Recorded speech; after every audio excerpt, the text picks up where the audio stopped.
Welcome to our JKLM kitchen. Mushroom biryani குக்கரில் ஈஸியாகவும் அதே சமயம் எப்படி டேஸ்ட்டாகவும் செய்யலான்னு பார்க்கலாம் வாங்க. மஷ்ரூம் பிரியாணி செய்ய 2 கப் பாஸ்மதி ரைஸ் எடுத்திருக்கேன். அதை ஒரு பவுலில் ஆட் பண்ணிக்கிறேன். அதாவது 1/2 கிலோ பாஸ்மதி ரைஸ் எடுத்திருக்கேன். தண்ணி ஆட் பண்ணி வாஷ் பண்ணி எடுத்துக்கலாம். ரைஸை வாஷ் பண்ணி எடுத்துக்கிட்டோம்.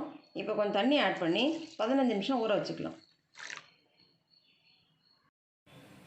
ரைஸ் ஊற வச்சு 15 நிமிஷம் ஆகிடுச்சு. இப்போ இதில் இருக்கிற தண்ணியை வடிகட்டி எடுத்துக்கலாம். குக்கர் சூடானதுக்கப்புறம் 4 ஸ்பூன் எண்ணெய் ஆட் பண்ணிக்கிறேன்.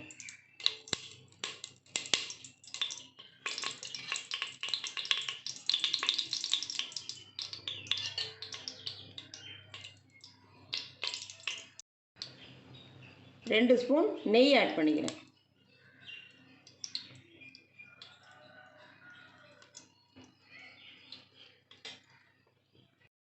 எண்ணெய் சூடானதுக்கப்புறம் ஸ்டவ்வை லோ ஃப்ளேமில் வச்சுட்டு ஒன்று ஒன்றா ஆட் பண்ணிக்கலாம். பட்டை, மராட்டி மொக்கு,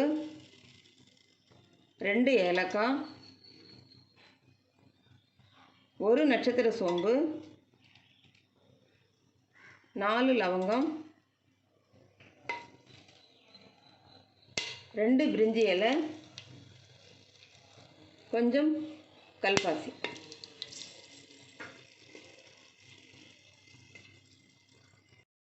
நாலு பெரிய வெங்காயம் இந்த மாதிரி நீல வாக்கில் கட் பண்ணியிருக்கேன். அதை ஆட் பண்ணிக்கிறேன்.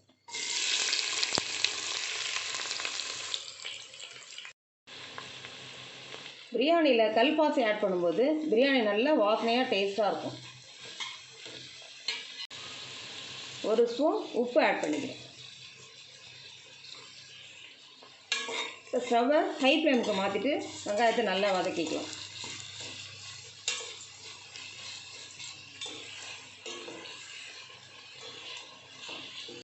வெங்காயம் நல்லா கோல்டன் ப்ரௌன் கலர் வர வரைக்கும் வதக்கிக்கணும். வெங்காயம் நம்ம எவ்வளோக்கு எவ்வளோ வதக்குறோமோ அவ்வளோவும் பிரியாணி நல்ல டேஸ்ட்டாக வரும். 1/2 ஸ்பூன் தனி மிளகாய் தூள் ஆட் பண்ணிக்கிறேன்.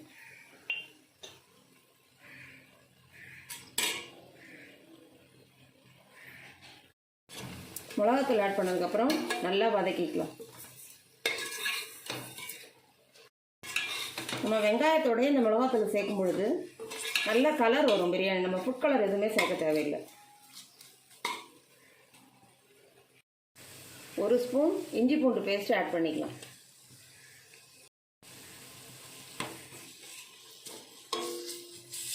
இஞ்சி பூண்டு பச்சை வாசனை போகிற வரைக்கும் நல்லா வதக்கிக்கலாம்.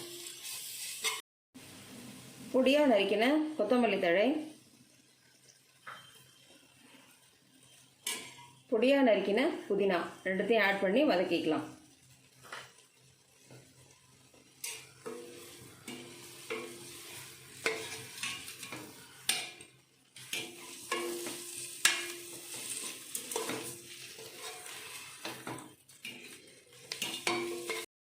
புதினா கொத்தமல்லி வதக்கினதுக்கப்புறம் 3 பச்சை மிளகா 2ஆக கட் பண்ணி சேர்த்துக்கிறேன்.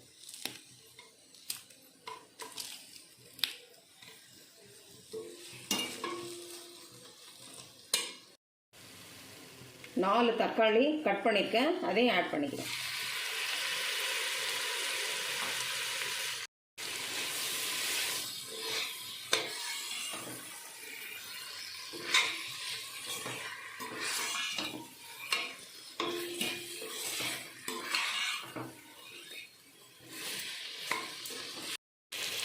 கால் ஸ்பூன் மஞ்சள் தூள் ஆட் பண்ணிக்கலாம்.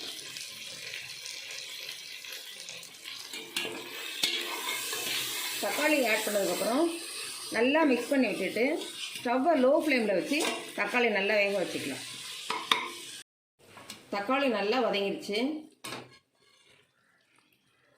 400 கிராம் மஷ்ரூம் 2ஆக கட் பண்ணி வச்சுருக்கேன். இதை ஆட் பண்ணிக்கிறேன்.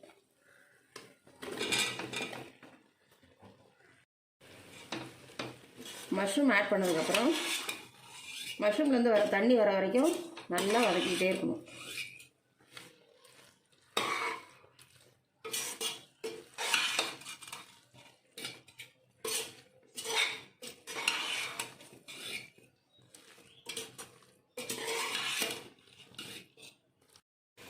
மஷ்ரூமை வதக்கும் பொழுது நம்ம ஸ்டவ்வை ஹை ஃப்ளேமில் வச்சு வதக்கிக்கலாம். மஷ்ரூம்லேருந்து நல்லா தண்ணி வர ஆரம்பிச்சிருக்கு. இந்த நேரத்தில் 50 மில்லி தயிர் ஆட் பண்ணிக்கிறேன்.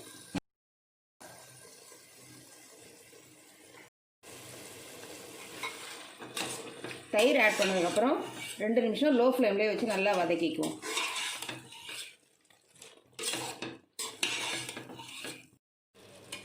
தயிர் ஆட் பண்ணதுக்கப்புறம் 2 நிமிஷம் நல்லா வதக்கிக்கிட்டோம். 1 கப் காய்ச்சின பால் ஆட் பண்ணிக்கிறேன்.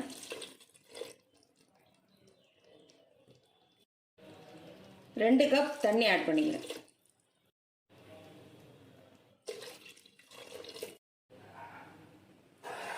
பால் தண்ணி எல்லாமே ஆட் பண்ணதுக்கப்புறம் நல்லா மிக்ஸ் பண்ணி விட்டுட்டு ஸ்டவ்வை ஹை ஃப்ளேமுக்கு மாற்றிட்டு ஒரு பிளேட் போட்டு க்ளோஸ் பண்ணி வச்சுக்கலாம். தண்ணி கொதிக்கிற வரைக்கும் வெயிட் பண்ணுவோம்.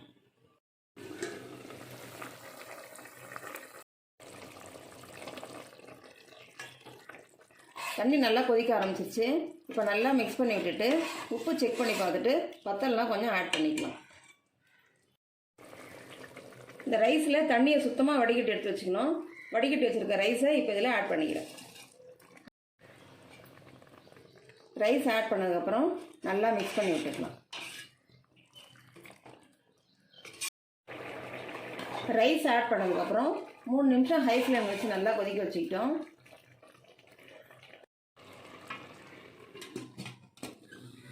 குக்கரை க்ளோஸ் பண்ணி ஒரு விசில் வந்தவுடனே ஆஃப் பண்ணிக்கலாம்.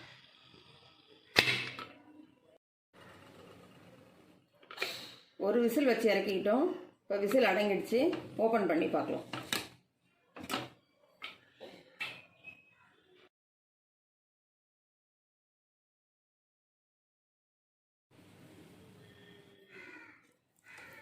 அரிசி உடையாமல் நல்லா பிரியாணி சூப்பராக ரெடியாக இருக்குது.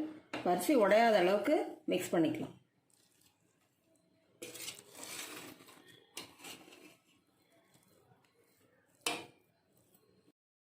நல்ல டேஸ்டான மஷ்ரூம் பிரியாணி ரெடி பண்ணிட்டோம். இந்த வீடியோ உங்களுக்கு பிடிச்சிருந்தா லைக் பண்ணுங்கள், கமெண்ட் பண்ணுங்கள், ஷேர் பண்ணுங்கள், மறக்காமல் சப்ஸ்கிரைப் பண்ணுங்கள்.